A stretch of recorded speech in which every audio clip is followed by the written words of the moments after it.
আমার প্রিয় বন্ধুরা, আজকে আমি তোমাদের সঙ্গে শেয়ার করতে চাই শস্য দিয়ে ভোলা মাছের পাতুরি। আর এই রেসিপিটা তো তোমাদের সকলেই মোটামুটি জানা, তবে যারা জানো না তারা আমার রেসিপিটা একবার ফলো করে নিতে পারো। আর তোমরা যারা জানো তাদের কাছেও রিকোয়েস্ট রইল, প্লিজ তোমরা একবার আমার এই ভিডিওটা একবার একটু দেখে নাও। তা যাই হোক, প্রথমেই বলে নিই, তোমাদেরকে রিঙ্কি রান্নাঘর প্রাণ হারাতে আমন্ত্রণ রইল। তা চলো আমি কিভাবে এই রেসিপিটা করছি তোমাদের সঙ্গে একটু শেয়ার করি। প্লিজ তোমরা পুরো ভিডিওটা স্কিপ না করে একটু দেখে নাও।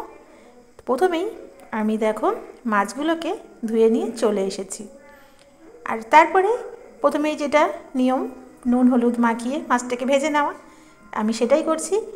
প্রথমে একটু হলুদ আর লবণ দিয়ে ভালো করে মাছটাকে মাখিয়ে নিচ্ছি।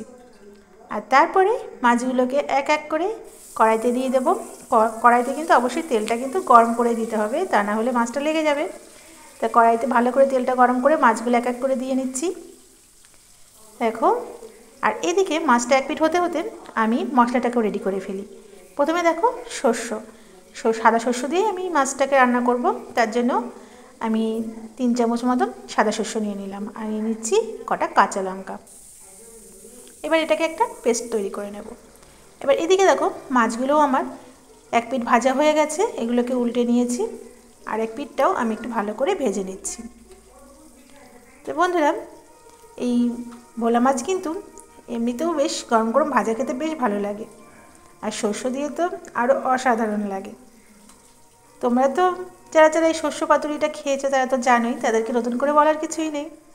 তবে যারা খাওনি তারা কিন্তু একবার খেয়ে দেখতে পারো ভোলা মাছের পাতুরি, শস্য পাতুরি। তো দেখো মাছগুলো ভেজে তুলে নিয়ে এরপরে আমি কড়াইতে কালো জিরে আর শুকনো লঙ্কা দিয়ে দিচ্ছি। এরপরে যখন এগুলো একটু গরম হয়ে একটু লাল লাল হয়ে যাবে, তখন আমি মশলাটাকে দিয়ে দেব। মশলাটা দিয়ে এর মধ্যে দিয়ে নিয়েছি হলুদ, আর দিয়ে নেব পরিমাণ মতো একটু লবণ। এবার মশলাটাকে আমি ভালো করে কষিয়ে নেব। আর একটু কালারের জন্য শুকনো লঙ্কার গুঁড়ো অ্যাড করে দিলাম। এবার আমি মশলাটাকে ভালো করে কষিয়ে নিচ্ছি। আর একটু জল দিয়ে নিচ্ছি মশলাটাকে, যাতে মশলাটা নিচে থেকে পুড়ে না যায়। আর তারপরে পরিমাণ মতো জল দিয়ে মশলাটাকে আমি একটু নেড়েচেড়ে নিচ্ছি। এরপরে এটার মধ্যে আমি মাছগুলো ছেড়ে দেব। তোমরা কিন্তু চাইলে এই শস্য পাতুরির মধ্যে একটু আলু অ্যাড করতে পারো, তবে আমি আজকে আলু দিইনি, আমি আজকে শুধু ভোলা মাছের শস্য পাতুরিটাই করব। দেখো মাছগুলো সব দিয়ে নিলাম। এবার আমি এটাকে খানিকক্ষণের জন্য ফুটতে দেব। যখন ফুটে মোটামুটি ঝোলটা একটু টেনে আসবে, তখন আমি এটাকে নামিয়ে নেব। আর যেহেতু মাছগুলো আমার সুন্দর করে ভাজা আছে, ভালো করেই ভাজা আছে কড়া করে, তার জন্য যে খুব বেশি যে ফোটাতে হবে তা নয়, মোটামুটি যতক্ষণ জলটা না ফুটলে নয় ততক্ষণ ফুটিয়ে তারপরে আমি এটাকে নামিয়ে নেব। দেখো জলটা আমার অনেকটাই শুকিয়ে গেছে, আর মাছ পাতুরিটা আমার রেডি হয়ে গেছে। এবার আমি মাছ পাতুরিটাকে নামিয়ে নিচ্ছি। এবার একটা প্লেটের মধ্যে আমি মাছগুলিকে তুলে নিলাম। আর তারপরে এর মধ্যে একটু ডেকোরেশনের জন্য ধনেপাতা ছিটিয়ে দেবো। তো বন্ধুরা, তোমাদের কেমন লাগলো আমার এই রেসিপিটা ভোলা মাছের পাতুরি?